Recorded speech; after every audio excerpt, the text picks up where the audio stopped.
बहुजनाचे उद्धार करते. स्त्री शिक्षणाचे जनक डॉक्टर पंजाबराव उपाख्य भाऊसाहेब देशमुख यांच्या प्रतिमेस प्रथमतः अभिवादन करते व माझ्या भाषणास सुरुवात करते.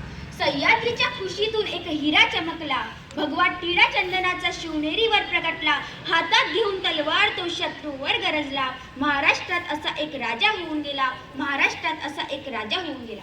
मित्रांनो, जिथे शिवभक्त उभे राहतात ना, तिथे बंद पडते भल्या भल्याची मती. अरे मरणाची कुणाला भीती, आदर्शांचे राजे शिवछत्रपती. स्वतःच्या मनगटात विश्वास असणाऱ्याला दुसऱ्याच्या सामर्थ्याची कधीच भीती वाटत नाही आणि अशा सामर्थ्याला हरवण्याचे धाडस नियती सुद्धा करीत नाही.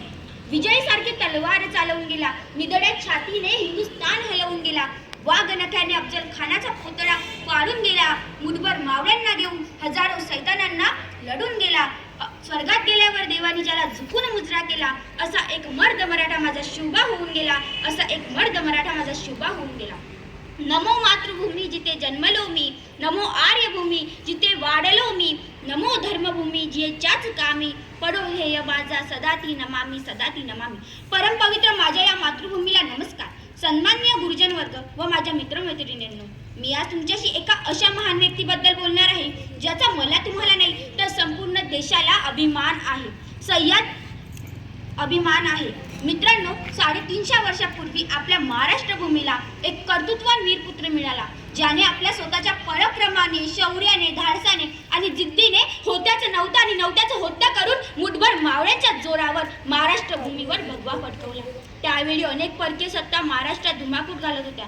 मुघलांच्या कैदेत लाखो मराठा सैनिक खितपत पडले होते. स्त्रियांची अब्रू लुटली जात होती. शेतकऱ्यांचा कोणी कैवारी नव्हता. अशा या परिस्थितीत महाराष्ट्राच्या भूमीवर हवा होता एक झंकार, जगमगता पेटता अंगार.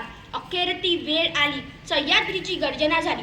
19 फेब्रुवारी 1630 रोजी शिवनेरीवर एक तारा चमकला. जिजाऊच्या पोटी सिंह जन्मला. मानाचा मुजरा करते शिवाजी राजांना, ज्यांनी मराठी मातीत भगवा झेंडा रोवला, ज्यांनी मराठी मातीत भगवा झेंडा रोवला.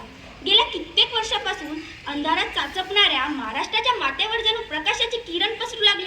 वयाच्या 16व्या वर्षापासून शिवाजी महाराजांनी हे धाडस केले व ते पूर्णत्वास नेले. यासाठी त्यांनी पुणे, मावळ यासारख्या आसपासच्या प्रांतात स्वतः फिरून तेथील परिस्थिती जाणून घेतली. सर्वसामान्य लोकांच्या समस्या समजावून घेतल्या. त्यांच्या मनात स्वराज्याबद्दल आस्था निर्माण केली. त्यांच्या या कार्यात त्यांना अनेक सहकाऱ्यांची साथ लाभली. तानाजी मालुसरे, बाजीप्रभू देशपांडे, शिवा काशीद, मुरारबाजी, येसाजी कंक यासारख्या अनेक सवंगड्यांनी लढाईच्या काळातही शिवरायांसाठी आपल्या प्राणांचे बलिदान देताना मागे पुढे पाहिले नाही. शिवरायांपूर्वी अनेक राजे होऊन गेले, शिवरायांनंतर हे अनेक राजे उदयास आले, पण आदर्श राजा म्हणून ओळखतात ते म्हणजे शिवाजी महाराजांनाच. याचे कारण आहे हो त्यांचे स्वराज्याबद्दल असणारे प्रेम, निष्ठा, पराक्रम व निष्कलंक चारित्र्य. शेतकऱ्यांच्या भाजीच्या डेट्यालाही हात लागता कामा नये असे म्हणत शेतकऱ्यांवर जीवापाड प्रेम करणारे व परस्त्रीला आई समान मानणारे छत्रपती शिवाजी महाराज हे एकमेव प्रजादक्ष राजे होते. शिवाजी महाराज हे आपल्या मावळ्यांसोबत नेहमी प्रेमाने व आपुलकीने वागत असत. ऊन, वारा, पाऊस याची तमानं बाळगता शिवाजी महाराज हे आपल्या मावळ्यांसोबत दिवस रात्र झटायचे. जगणारे ते मावळे होते, जगवणारा तो महाराष्ट्र होता. जगणारे ते मावळे होते, जगवणारा तो महाराष्ट्र होता. रयतेची मायेला काळजी घेणारा फक्त माझा शिवबा होता, फक्त माझा शिवबा होता. मित्रांनो, शिवाजी महाराज एक सर्वगुण संपन्न असे व्यक्ती होते. काळ्या कुट्ट अंधारात आपली दीक्षा ठरवून वाट काढत कितीही संकटे आली तरी डगमगून न जाता त्यावर शिताफीने मार करत आपल्या सहकाऱ्यांच्या मदतीने बलाढ्य शत्रूशी लढा देत एक वीर पुत्राने गुलामी नाकारत स्वराज्य निर्माण केले. म्हणून शेवटी एवढेच सांगावेसे वाटेल की देवाकडे एक फूल मागितलं तेव्हा त्याने अख्खा बागच दिला. जेव्हा देवाकडे राहण्यासाठी घर मागितलं तेव्हा त्याने अख्खा राजवाडाच दिला.